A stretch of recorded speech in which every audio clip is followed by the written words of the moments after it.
I may have turned off my mic. Let me know if that's back on. Let me know if you can hear me now, Linda, and whoever's out there. So, got good sound? Just give me a thumbs up or whatever if you have good sound, and then I'll repeat everything I've been saying. So, hopefully, we got the sound working now.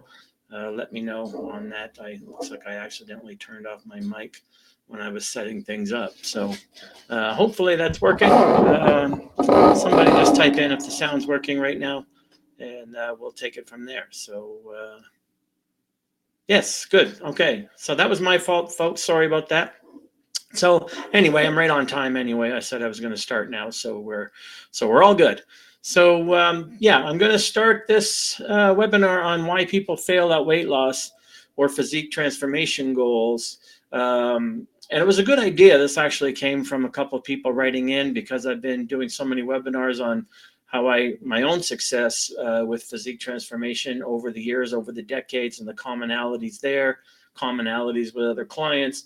And then people are like, well, can you talk about why it's more common that people don't reach their goals and they fail at weight loss, sustainable weight loss? And I thought, wow, that's a really good concept. So yeah, I got a good webinar on that.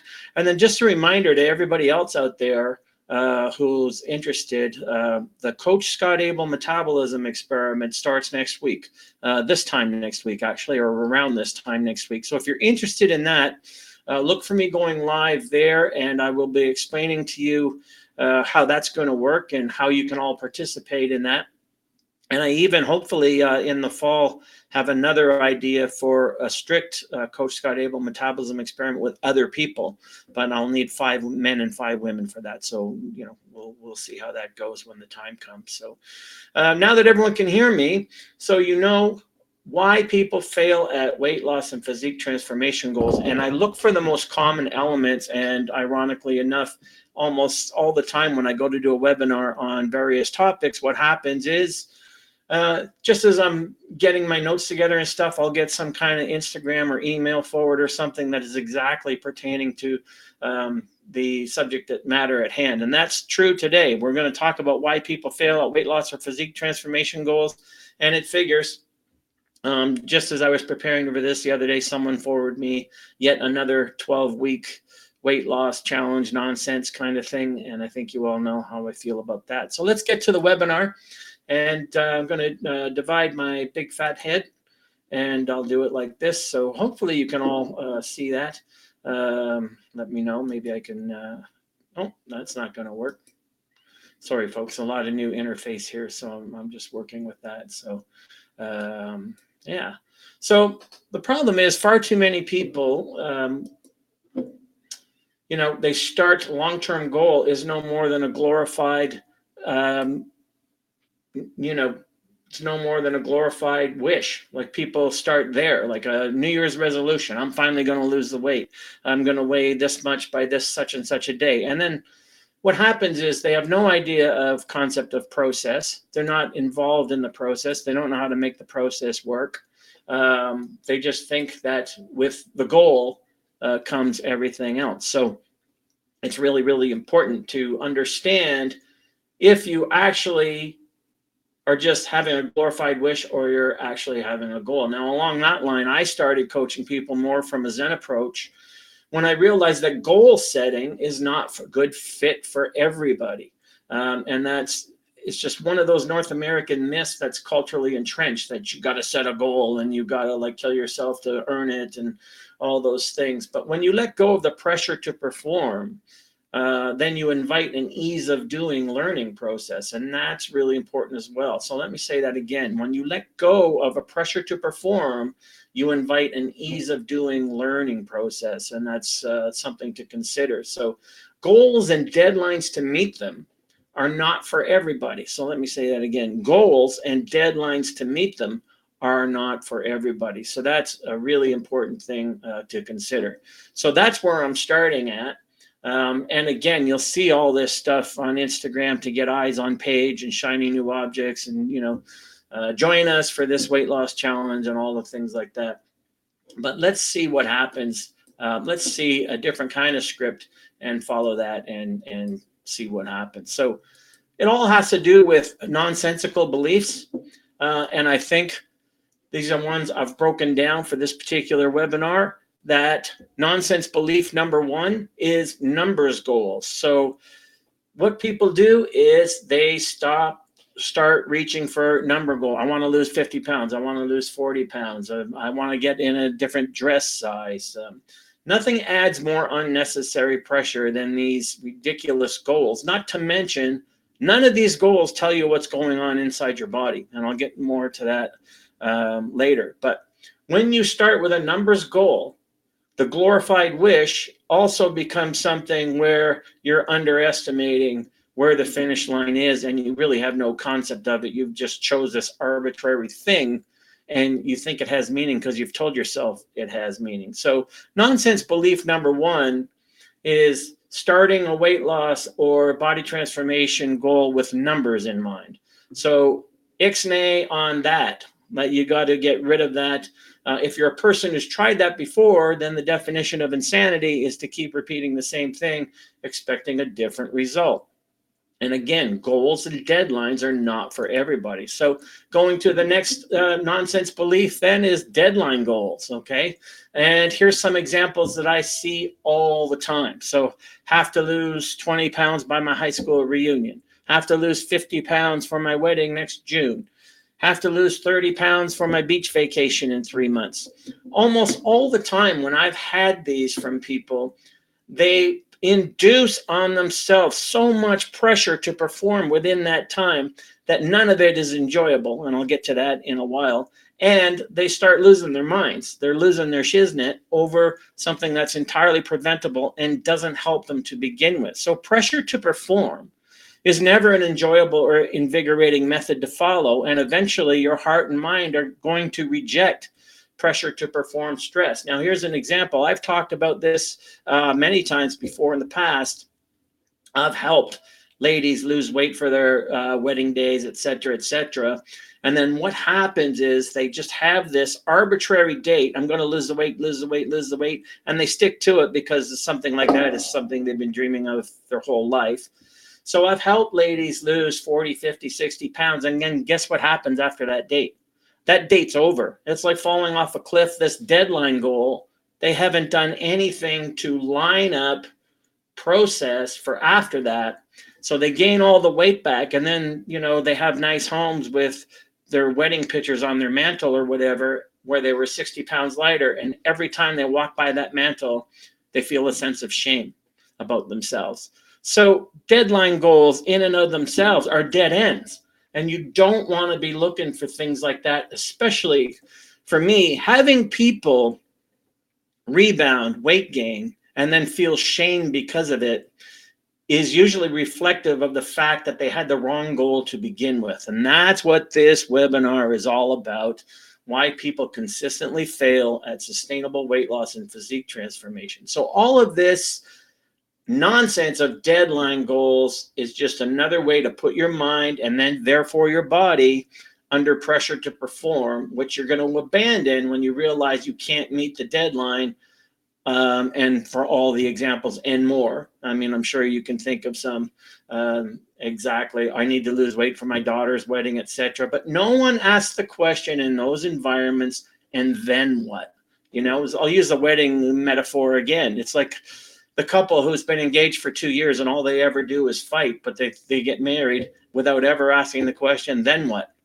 You know, so they get married under intense pressure and resentment to begin with, and they think that somehow, you know, that shouldn't just fix itself. So deadline, nonsense belief number 2 are deadline goals. And Zara's just saying exactly, this is what she was trying to explain to a client this morning. And Scott's just saying, and let me just put these up there. So there you see, Zara's just saying she was trying to explain that to a client this morning. And Scott's just saying, well, let me see what Scott's saying here, see if I can get that up there. He's having this argument with his wife right now. So that's why I included all this, guys, because these are the common elements that I deal with all the time that people just don't seem to understand and get. So I'm glad you're commenting out there. Keep the comments coming, and I'll keep helping, you know, posting them up there when they're relevant. So good that people are getting that. So that's nonsense belief number 2 is deadline goals. Again, establishing these goals and deadlines isn't for everybody, but everyone thinks it is. And this is why I want to get to, maybe you're one of the exceptions. As a matter of fact, maybe the exception is actually the rule. So the next one, nonsense belief number 3, is absolutes. Lose weight or die trying. Now, I'm being facetious here a little bit, but that's how so many people look at the prospect of physique transformation in their own minds. They don't have fun with any of it, and they never ask the burning question, like I said, and then what? So reaching that goal is all that matters. They develop this all or nothing, put blinders on thing, and they start saying, no one else understands, no one else understands, but it's actually themselves who don't understand, and everyone else is a reflection onto them, that creating an absolute puts them in a small little box that they end up trying to get out of all the time. So what if you adopt some crazy regimen or crazy diet to reach one of these deadlines above? And then what? Can you sustain it? Will you sustain it? And if your process has had its share of misery all along the way, watching other people eat while you're starving, et cetera, and all you long for is to meet that deadline, then what do you do? It's like I said with helping ladies lose weight for their wedding. Some of them didn't even get through the wedding day without completely losing it with eating and drinking, etc. And then their honeymoon was a mess because after dieting for 6, 8, 10 months, they go on a honeymoon. They're not dieting anymore. Their stomach goes crazy, and it's just a mess because they had this deadline goal and thinking in absolutes. I also used to see this all the time in competitors. A lot of the competitors I trained, that process is so arduous that the last 6 to 8 weeks, what happens is they just want it to be over. They want to meet that deadline instead of saying, no, this deadline's crazy. My body is crazy. I don't feel good. I'm irritable. I'm bitchy. I'm mad. I'm this and that. They just want to meet that deadline goal, but then they don't look beyond it. And then that's why it's not sustainable, because they haven't developed any reproducible process habits that will help them sustain it. So that's a really, really important thing. You have to look beyond the goal to learn the process goals that matter most. And when you think in absolutes, like lose weight, nothing else matters, compete on a stage, nothing else matters, I've talked about this before, people with that kind of mindset, I've seen marriages break up over that kind of mindset. So really important. Now, if you're hearing me, let me know you're hearing me with some emoticons and things like that. So it's important to understand these things. Now, along the lines of nothing else matters, just the absolute of the goal and nothing else, is nonsense belief number 4, the fantasy of an obstacle-free path to achievement. People think that once they set their goal on December 31st, for example, real life is just going to take a back seat and allow them to pursue it. I will use, again, I guess it's going to be a common metaphor for this webinar, but I will use, again, the wedding metaphor. And what happens is a lady will set her goal for, Scott, help me lose 50 pounds for my wedding. And then as the wedding gets closer, what happens? There's more stuff to do for the wedding. You got to go get dress fittings. You got to go meet with this person and that person, and then your bridesmaids, and there's this celebration and that celebration. And they can't navigate any of it because they've set in their mind, 1, an absolute, 2, a deadline, and 3, this fantasy that there's going to be no obstacles that get in the way. Well, life is what happens when you're busy making other plans, as John Lennon once said. So an obstacle-free path to achievement is fantasy, not reality. And yet, how many people, this is why I said at the very beginning, goals and deadlines aren't for everybody, because usually that New Year's Eve promise that you make is just a glorified wish. It's not a resolution at all, because a resolution requires being resolute, and being resolute requires being realistic. So there's no such thing for real people with real lives of an obstacle-free path to achievement. I'll give you another example of that.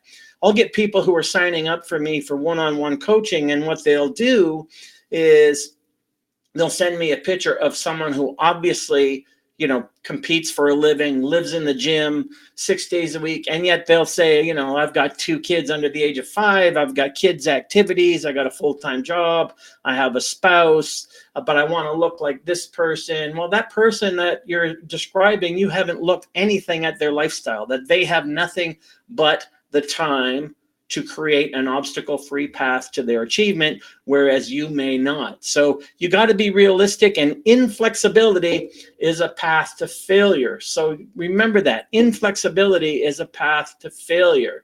So you got to stop thinking that once you set the goal, nothing in life is going to happen to throw you off course and off your agenda. Life happens. If you don't allow for the reality that adult life can be unpredictable and chaotic, then you are being completely unrealistic from the get-go. And then guess what happens? Your plans blow up in your face. And then what happens there is you start feeling really crummy about yourself, et cetera, et cetera. So along those lines is the next nonsense belief. Nonsense belief number 5 is it's a straight line from here to there. And you'll hear that from everybody. I've even said it from time to time in a different context. But people think, once they set their goal and they're absolute about it and they have a deadline, then it's a straight line from here to there. And this is the worst one of all. You got to stop thinking that achievement is a linear process, that you have your plan and all you have to do is follow it. That's just a starting point. And it's a one-way, you think it's a one-way easy step ladder to reach your goal. Just climb another step every day. This is nonsense belief number 5 when it's married to all the other previous beliefs that I've been talking about: goals, deadlines, absolutes, etc. Achieving any long-term goal and making it sustainable will be more like walking through a maze of obstacles than it will be like climbing up a step ladder. There's going to be slips and stumbles and falls and going off in the wrong direction, injury, illness, someone else's injury and illness, other people you have to take care of, and following the wrong people for the right or wrong reasons, and a million other things you can't even imagine right now, because all you see is the finish line. While with weight loss and physique transformation, there isn't a finish line. That's why these deadline goals are so harmful. Lose 50 pounds by my wedding, lose 50 pounds by my high school reunion, lose 30 pounds by my vacation in the summer. So it's very, very important. You think this linear straight line exists. And I see that a lot, even with my own clients who I advise not to use the weight scale.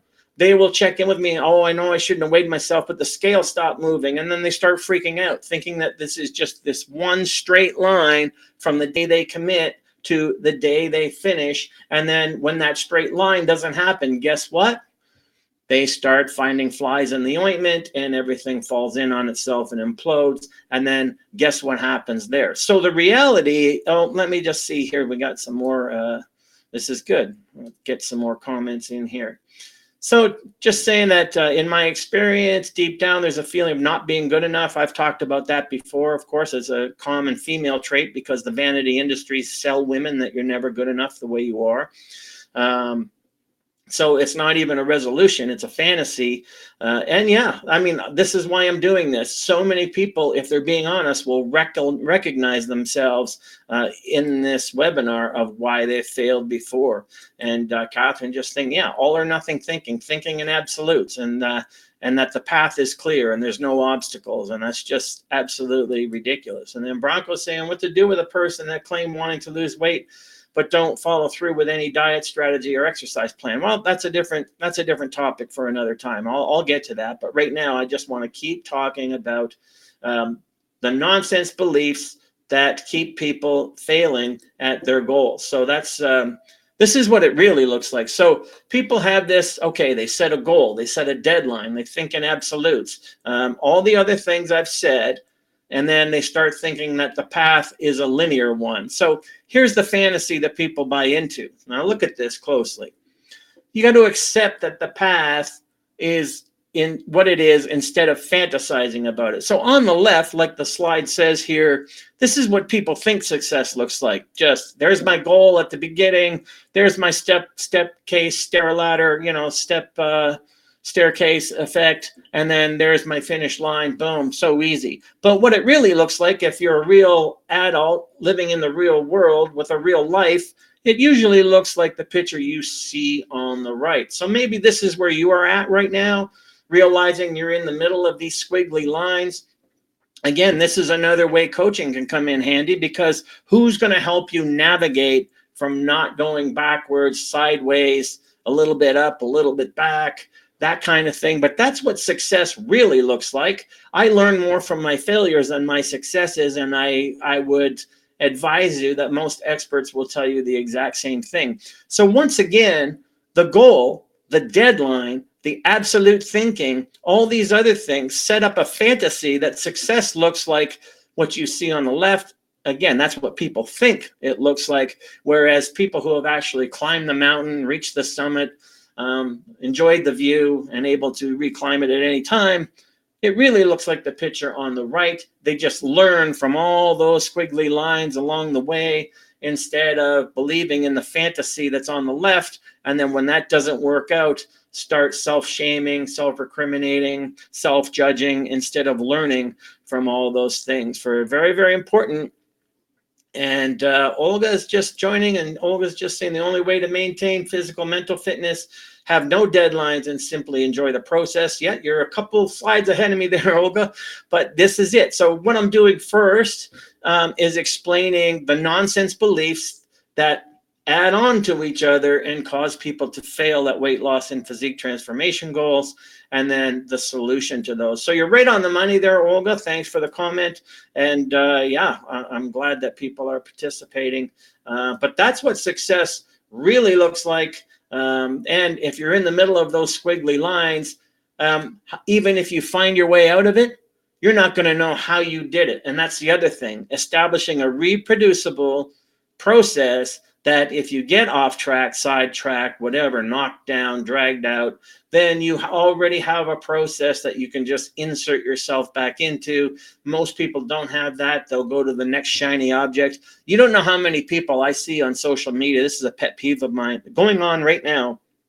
People that I know, they were with me on a whole food plant-based diet. Now they're over here on keto. Before that, they were over there with something else. They bounce around all over the place. And every time they buy into something, they're on social media just blasting it everywhere. And yet all they're doing is that picture on the right. They're going sideways. They're going backwards. They're going up a little, back a little, because they've never established a process that they can insert themselves into at any time that is successful. So it's really, really important to understand these concepts. So one last look at that slide, you know, what success really looks like instead of the fantasy that people think it is.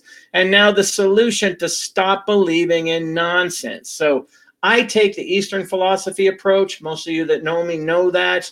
You know, I educated myself in Eastern philosophy from many different disciplines over the last 15 years, ever since I left bodybuilding, really. It was one of the ways I was able to just completely let go of that world. You know, immersing myself in Eastern philosophy and going, yeah, that just sounds like a better way to live. So you've all heard me say it, the process is the goal and the goal is the process. What does that mean? Well, it means to aim for habit goals. If you completely, consistently fail at sustainable weight loss and physique transformation, then big habits and small habits, that's your goal. Not the finish line, not the number that you've drilled into your head, not the deadline, okay? You need to establish habit goals, small habits, big habits.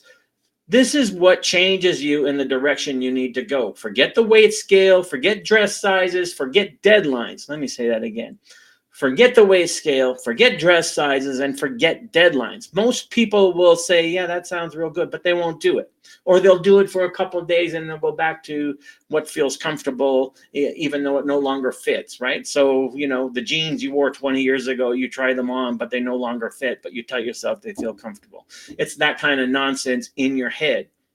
So what you have to do, what 3 or 4 habit goals, think about this right now or someone you forward this to, what 3 or 4 habit goals can you create develop, and aim for right now that will help you navigate away from self-sabotage? Think about that. That has nothing to do with deadlines. It has nothing to do with numbers. What 3 or 4 habit goals can you create, develop, and aim for right now that help you navigate away from self-sabotage? And I'll give you 2 examples that just popped into my head that I wrote down. Early to bed, early to rise, right? You all know that euphemism. Early to bed, early to rise makes a man healthy, wealthy, and wise. Those things are true. So if you're burning, you're burning the candle at both ends, you're going to be tired, you're going to be exhausted. And speaking of burning the candle, this one just popped into my noggin. Speaking of burning the candle at both ends, you get these people with these crazy apps on their phone. I've had people tell me that they usually go to bed at 9 o'clock, but they're up till 10:30 because they had to get their number of steps in. They had to finish their number of steps. So they're out walking way past their bedtime to get their steps in. Again, why is that wrong? Because they made it about numbers. Has nothing to do with numbers and deadlines and all the rest of it. So very, very important.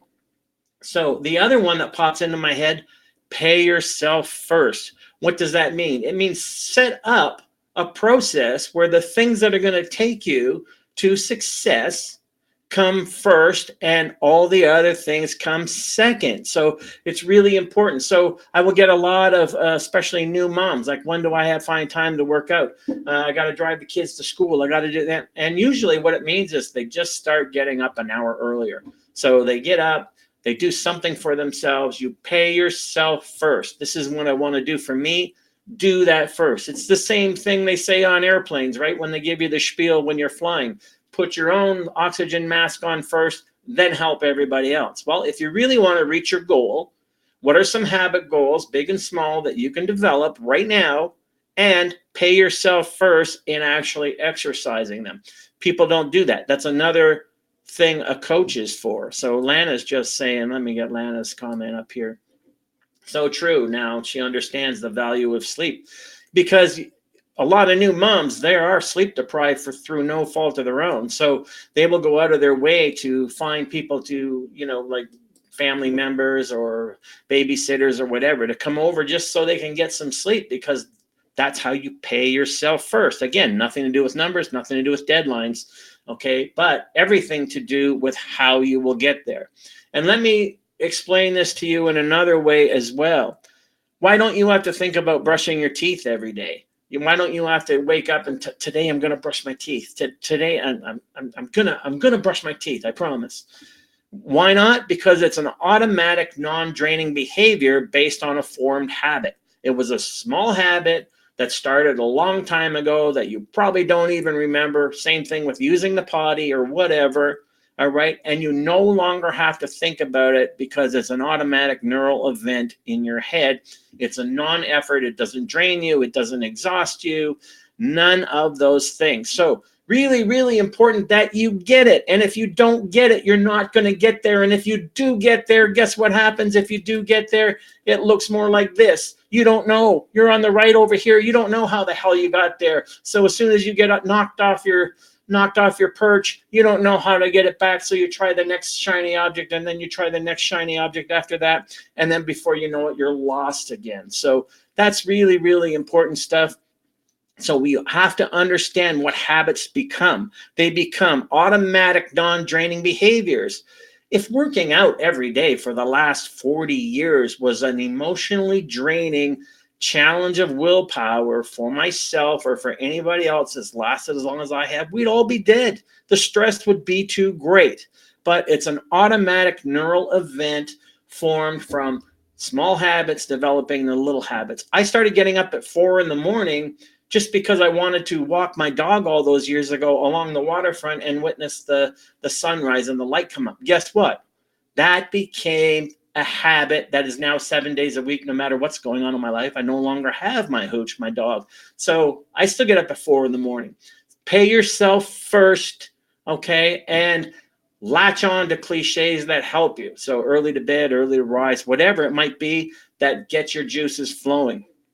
So practice habits till you reach a point of no return. This is important as well because it takes a habit to break a habit. You don't just, okay, let me just pause here and try not to get too excited, Scott. It takes a habit to break a habit. But what do all of the people who fail try to do? This is a bad habit. I'm going to fight it. I'm going to fight eating at night. I'm going to fight emotional eating. I'm going to fight snacking. I'm going to fight it. I'm fighting it. That doesn't break the habit. It just keeps underlining it in your head to keep thinking about it, thinking about it, thinking about it. All you're doing is emboldening it because you keep thinking about it and you keep thinking that fighting it and battling it is a solution. All that does is keep it active and keep it in the forefront of your mind. The only way that that's going to change is to develop a new habit where you can turn down the volume of the old one and change the channel with the new one. That's the only way that's going to work. So you have to have new process goals that will replace old non-constructive habits. So the first thing you have to do is say, is this habit I have constructive and productive? In other words, is hitting the snooze button 3 times in the morning when you got a full day ahead, is that constructive and productive? If not, then what are you going to do about it? Notice that has nothing to do with numbers and deadlines or anything else. All right, it's a small habit goal. And then you just have to stay invested in the new process zone till you reach what's called a point of no return. And it's called a point of no return because before this point, it's just too easy to walk away from the plan and things would be okay. If your deadline was way down the line, why do you think, what's the research say? Before the end of January even comes every year, 95% of people have sabotaged their New Year's resolution or quit it entirely, right? Until you establish a point of no return with a new habit. So then it's going to be too easy to just walk away and, rationalizations and excuses come in and it would be okay. But if you follow a commitment process habit, think about that. Commitment process habit, big and small, commitment process habit, commitment process habit. Well, if I don't want to undergo dental surgeries for the rest of my life, I'll get up every morning and commit to brushing my teeth as a process habit. I'll probably do it at the same time every day, before or after the same meal every day. And guess what? I reach a point of no return where I no longer have to think about it. It doesn't require effort. It doesn't require mental, spiritual, emotional energy. And I'm there. So if you follow a commitment process habit long enough, something happens where you see there's too much now invested in this new process to just go back to your old ways. So you're no longer trying to reach a goal. You've now broken old chains that held you back. You've reached a point of no return with a new small habit or big habit, and you don't struggle hard to make it. It's just what you do and who you are. And isn't that what most people are chasing anyway? If you have a physique transformation or weight loss goal, isn't what you are really seeking in that fantasy is that you just become that person and that's what you do, whatever it is, to keep the weight off? And it's just who you are. You're no longer the formerly fat person or overweight person you don't like. You're now this new person you've always wanted to be, who you like. Isn't that really where you're trying to get to anyway? So can you see now that all these nonsense beliefs set you up to go further and further away of what you're actually trying to achieve on the deeper level? That you just become that person is what you do and it's who you are, right? I wouldn't be much of a coach if I was 50 pounds overweight advocating for people what diets they should follow as I'm manging away on cheeseburgers and fries and shakes and do as I say, not as I do. But it's not a struggle for me. So live by example, but you have to have that point of no return. And Sophie's just making the point of no return. Yep. There's no way I'm going back to my old self. Great. That's exactly what I'm talking about. There's things in my life that I will talk about another time. I don't like being too self-indulgent with my webinars because it's supposed to be about you guys. But that's exactly the point. I would never go back to who I used to be. I remember just as I was leaving bodybuilding, I remember a Groucho Marx expression that applied to me, and it went along the lines of, I would never want to be in a club that would allow me to be a member. And that's what I felt at the time in the hardcore bodybuilding world. I was looking around me, and, you are the aggregate of the 5 people you spend the most time with. And I didn't like that reflection. So that was a different thing. But in terms of, and also the research on successful weight loss shows that people who spend their most time with other people who are in the same boat, already achieved the goal or whatever, are more likely to achieve the goal. So it's all about practicing habits until you reach a point of no return. You know, you swam out into that ocean and now you can't turn around and swim back or you'll drown. So that's really, really an important thing as well. So this is more important now. Here comes the bull crap. Okay, here comes the nonsense from industry. Okay, beware of the outliers, because the outliers, let me just get that out here. The false presentation of outliers is all over marketing and the internet, TV commercials, or whatever. You'll likely see people, even after this webinar, you'll see people commenting this kind of thing. Well, I set a goal and a deadline about numbers, and it was the only thing that worked for me. Beware of outliers like this. They are usually the exceptions and not the rule, but they're often what's called held out to be the rule, not the exception, so that you're just supposed to follow in their footsteps. Look, this person over here succeeded by doing X, Y, and Z, but there's 1,000 other people behind them that tried X, Y, and Z who failed miserably, and no one talks about that. So usually this is some kind of deception ploy for marketing something. For every one success of this example, there's going to be hundreds or even thousands on the trash heap of failure who never could make it to their goal this way by setting goals, deadlines about numbers and all the rest, which I'm going to review for the people who came here late. So hopefully you're still following along though. But even if these personality types did achieve their goal, was it a soulful and invigorating and self-renewing process? Because without these components, just reaching the goal will be an empty experience overall. So I saw that all the time in the competitive experience. Again, deadline, deadline, deadline, just meet the show, get to the show, get to the show.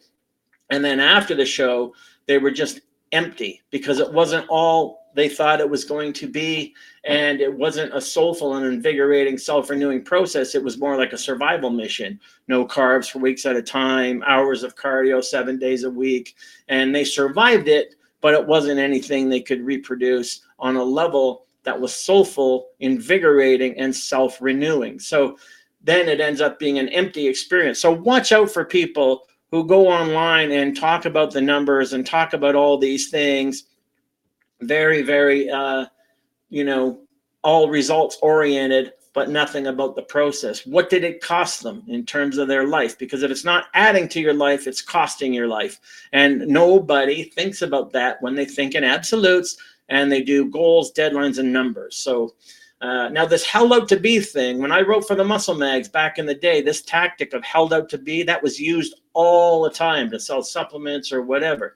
Some exception or exceptional feat was shown as a shining example of what is possible, yet this was almost always an exception or exceptional person.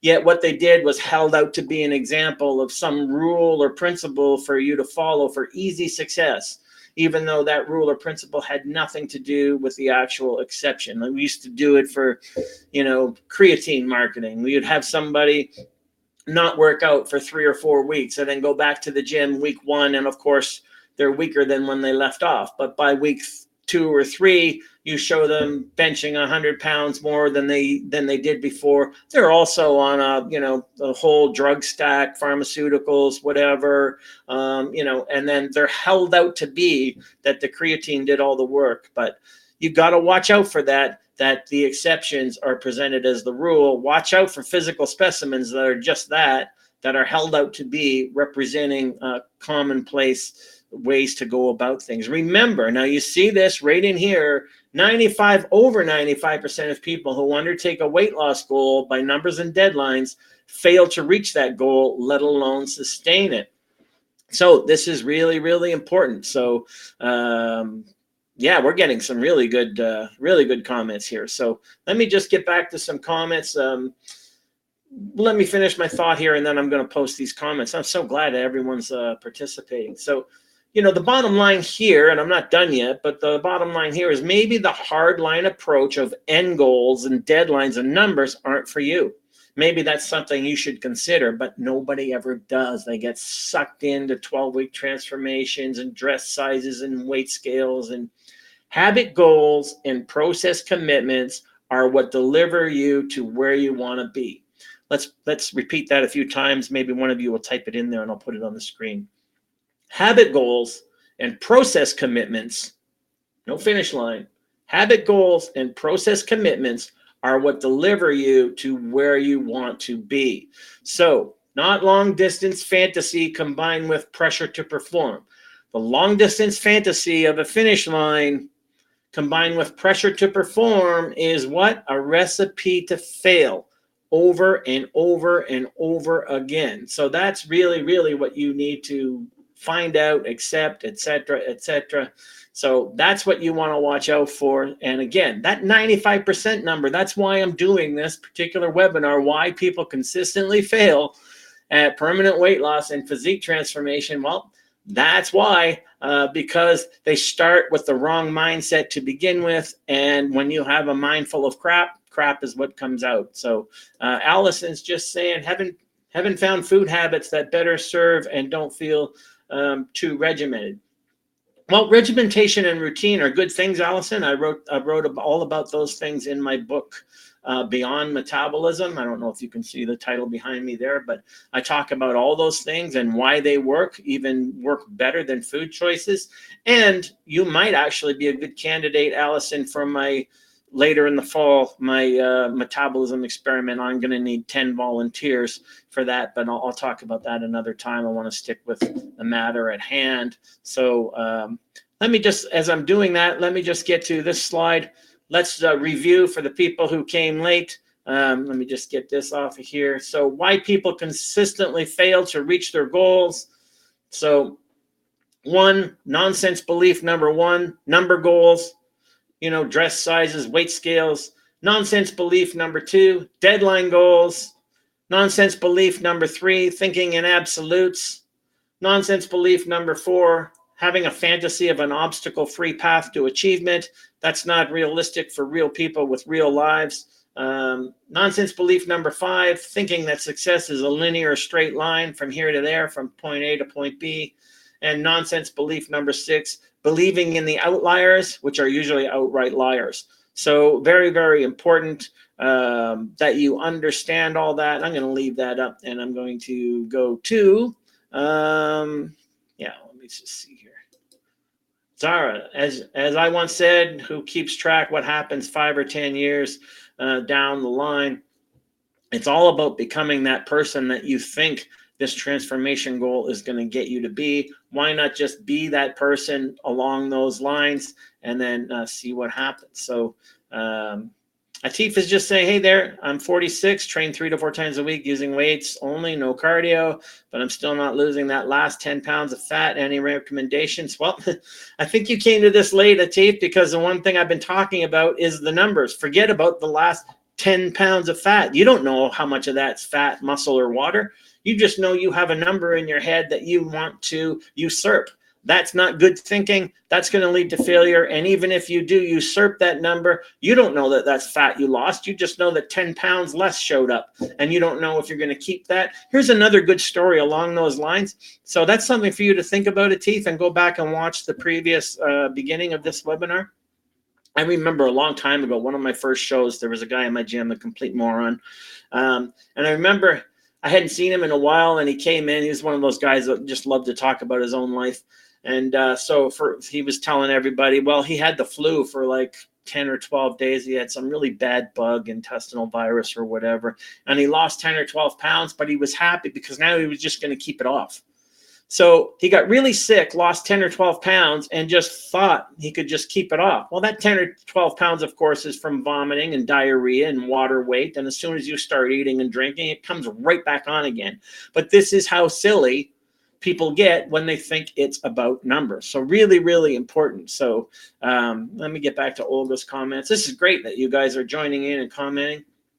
Olga's just saying people who obsess over numbers drain their emotional battery, and it frequently negatively impacts their personal relationships. I saw it over and over again in the competition world, Olga. You have no idea how many long-term relationships I saw break up. But here's the other thing about that too, as well, Olga, is that when people crowd their heads with only thinking about food, numbers, calories, then what are they crowding out of their heads? that could be more constructive and productive thoughts, small to large habits they could be reinforcing that would take them to where they want to go. So that's the real thing.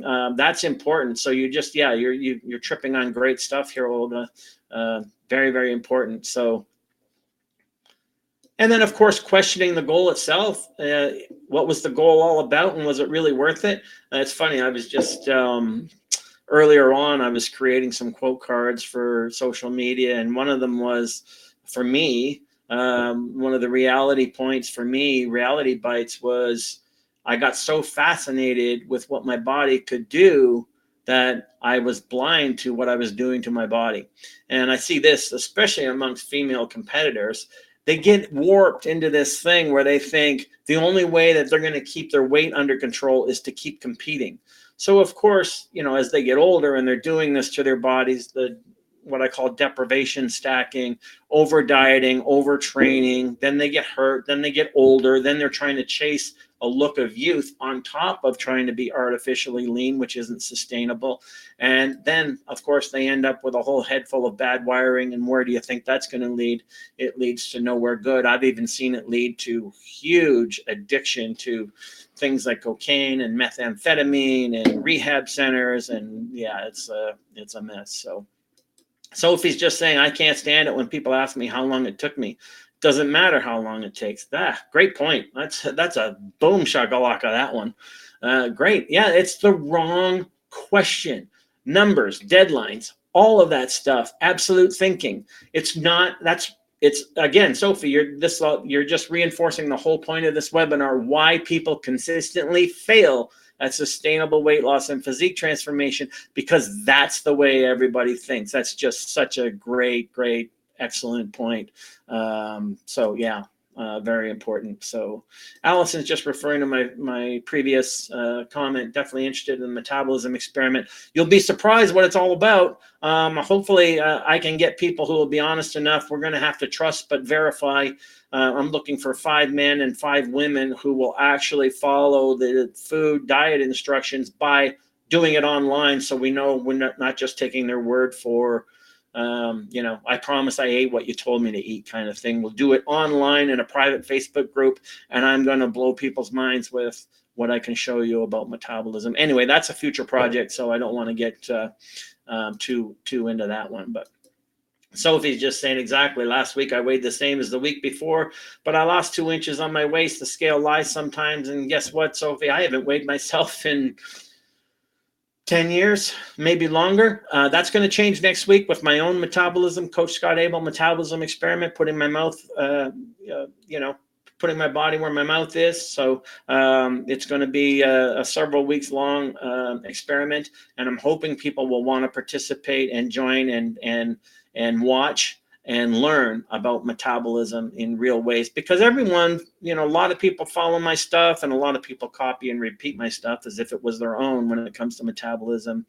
And a lot of people give it a nod, just like in this webinar, but they don't allow themselves to internalize it in any real terms about how metabolism really works. So I'm going to do this metabolism experiment and we'll see where it lands. So, but great point, Sophie. It's not about how much you weigh. It's about what you weigh on the scale isn't telling you a story of fat, muscle, and water and metabolism. It's just giving you a number. So I can change that number in a heartbeat. That doesn't mean a thing.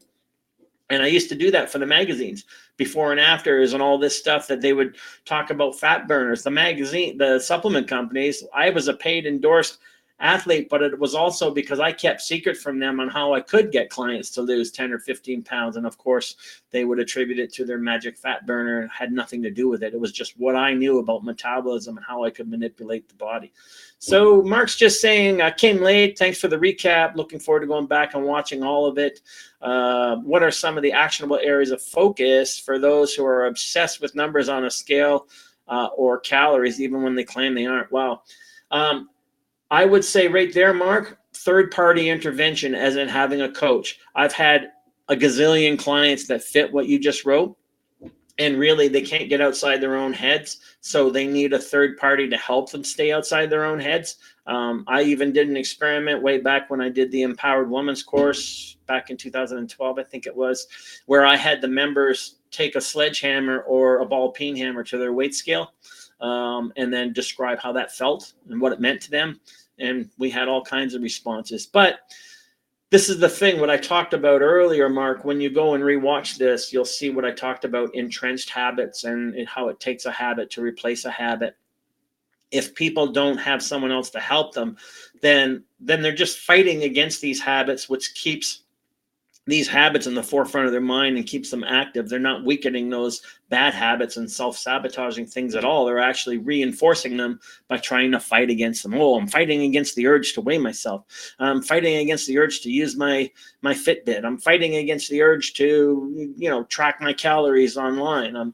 That kind of thing. So it's really important that if that is who someone is and they keep failing at that, well, one, the reality is, repeating the same course of action expecting a different result is the definition of insanity. But two, realizing that you're going to need a third party change agent to help you get out of that, what I call stinking thinking, because quality of mindset determines quality of behavior. So that's really important as well. I'm just going to take this back down so I can see the full screen now. And these are great comments. So that was great, Mark. Thank you. And then Daniel said had to be in BMI done a couple years ago. It was 37% body fat. So again, it's a number. Doesn't mean anything to me. What's your blood panel say? How happy are you with that number? Being that way, not with that number, that kind of thing. And it's not, and then Daniel's just saying, it's not, whoops, and it's not changed. Well, it takes something to change that then, Daniel. Obviously that there's something that you need to do. There's some kind of shift that you need to make. But I know you came late, Daniel, so rewatch this from the beginning and recognize yourself in the nonsense beliefs that I outlined where all this led. So very, very important. So, and it doesn't matter if your job is sedentary. Look, I'm sitting at a computer screen right now. That's what I do most of the day. I have no problem with weight control. Go and watch my podcast on the constants of my career, the 3 or 4 constants that I've held throughout my career. I sit most of the day. I'm about to be 58 years old. That really doesn't have as much to do with it as people think. It's not about, this again, Daniel, you think used to have a very physical job. Now it's mostly in a chair. And people translate that into meaning, therefore translation is I don't burn as many calories. So they think, what are all these ways I can burn calories? And again, that ends up being about the numbers. And that's a recipe for failure. It's not about that. So it's not about how active, Scott Abel says he's been sitting for 2 hours answering emails. He better get up and walk around for an hour and burn 130 calories. That's where that kind of thinking leads to, Daniel. And that is what I call stinking thinking. That's the kind of thinking that's not going to get you to where you want to go. So Atif is just saying, let me rephrase my question. How can I lose what I want to lose to fit into my older pants? I've been training for a year now. I even do intermittent fasting. I'm not a fan of that, Atif. Let me tell you, I'm not a fan of intermittent fasting. The only fasting someone needs to do is from the time they sleep to the time they get up in the morning. That's why the first meal is actually called breakfast, breaking the fast. But whatever, this is what I call deprivation stacking, which isn't really reflective of living in a world of food abundance. I'm just going to narrow the times I will allow myself to eat. All that is a deprivation mindset, which once again, you're fighting against the natural evolutionary brain to see food and want food. And that's a recipe for disaster, even though a lot of people swear by it. None of my clients are ever going to do intermittent fasting, I'll tell you that.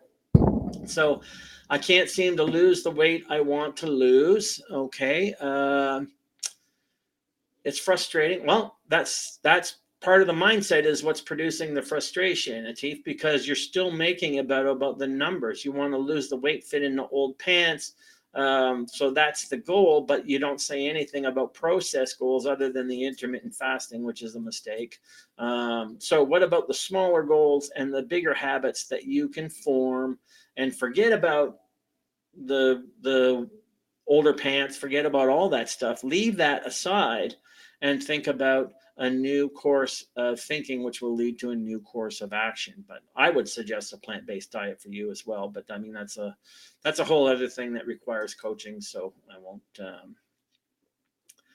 Uh, and Maria's just saying she's late. That's fine. Yeah, hopefully it's okay to be late, Maria. Watch this in repeat, and by all means, please comment. Anybody who watches these in replay, by all means, comment. I would, I'd appreciate it. So that's how Facebook's going to let more people know to tune in and watch and all the rest of these things. So that's really, really important as well. So I'm just glad you're here, and then you can contribute with anything. This is the question and answer section. So we're getting there. So I'm just getting these coming in fast and furious. So Shaw is just saying I'd be interested in my metabolism study. Well, more about that when after my own metabolism experiment, I will ask people if they want to truly contribute, and I'll outline what it's going to be. And I think people will be stunned by what it will show, but another time. Stella just saying the best thing I ever did was throw out my scale, mirror, and how I feel is the best judge for me. Yep, and no surprise that Stella is a client. So that's how I advocate. If something you're using to reach your goal is making you frustrated, like Atif says, or it's making you negative, it's making you frustrated, it's making you angry, then how useful is that tool? I don't go into the gym, for instance, and pick up my dumbbells and I'm angry at them because I can't lift what I used to lift. That doesn't make any sense. The tool that I use to get what I want has to be productive and constructive, or it's not going to take me anywhere. So that's a really good point as well, Stella. So I'm giving you guys pearls here. Very, very important. So Atif is just saying, well, Atif, you're stuck in what I'm talking, what this whole webinar is about. That's where you're stuck. You're stuck in what's not going to work. After working so hard and long, we all want to see a result. A result is not an end result. And if we aren't, then what should be done to correct it? Well, I mean, I would have to know more about what, that's an individual thing, right? What someone's doing and how they're doing it and all the rest of it. But again, when it comes to weight loss and physique transformation, there's no finish line. And as soon as you start telling yourself there is, you're in trouble. That's the way that's what this is all about. Sophie's just saying she took the Empowered Woman's course. Glad to hear it. And Zara's just saying invariably the scale becomes a mood irregulator than just a tool. Yep. I don't put a whole lot of stock in the scale. If someone wants to use it, we'll use it from time to time, but then it's up to me to decipher what that number is actually saying. Like I said, it seldom says what the client or the person using it thinks it says. Like I said earlier in the webinar, people start thinking if the scale doesn't move, then progress has stopped, which is, again, thinking in absolutes and thinking that results is what you think it is in your head, which isn't how the body works at all. So very, very important there.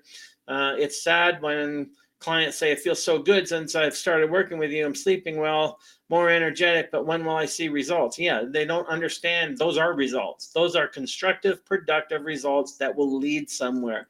But what they want to see is, a scale change. Well, anybody can starve an idiot into being lighter on a scale, a willing participant. That doesn't help anybody with anything. So, again, I'm talking about thinking strategies here instead of thinking. I'm talking about people who are smart enough to accept that they need to think smarter and better. So that's the thing there. So I'm just starting to Bronco's just saying some plant-based doctors are promoting intermittent fasting and water fast. Good for them. I'm not one of them. I'll never be one of them. I like eating too much, and I don't see. That's fine for what they might find it does for blood panels, but that's not how people are going to use them. People are going to use them specifically for cosmetic purposes, and that's a dead-end street. So, there's a good question, Shaw. How does one properly get off the keto diet? I don't know if there's a proper way, but getting off it is something you'll want to do sooner than later. The sooner you get off it, the better. I would just say just start introducing healthy whole food carbs, and maybe a little lighter in fiber at first, because your body might not be used to the fiber, so you don't want to get a whole lot of colon ping pong going on.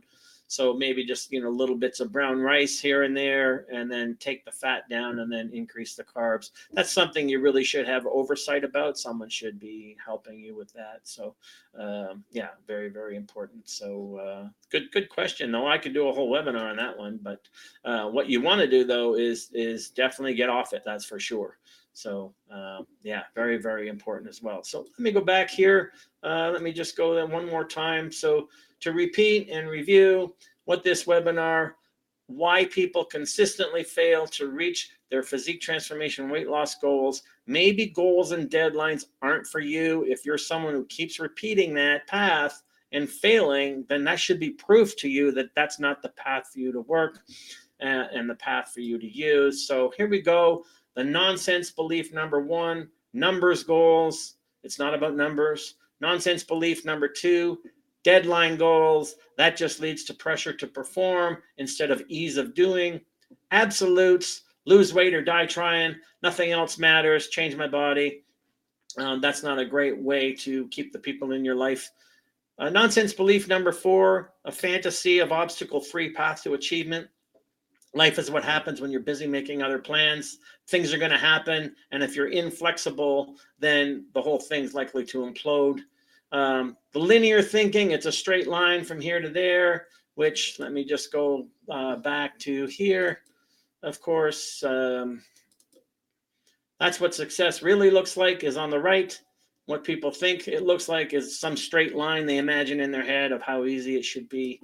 And that's never going to work. Nonsense belief number 6, believing in the outliers or the outright liars. And that's really important as well. Unfortunately, sometimes it takes an expert to know the difference between these. But hopefully you'll understand all that. So that's the webinar, folks. Why people consistently fail at permanent weight loss or physique transformation goals. I hope it helped you guys. I hope you get it.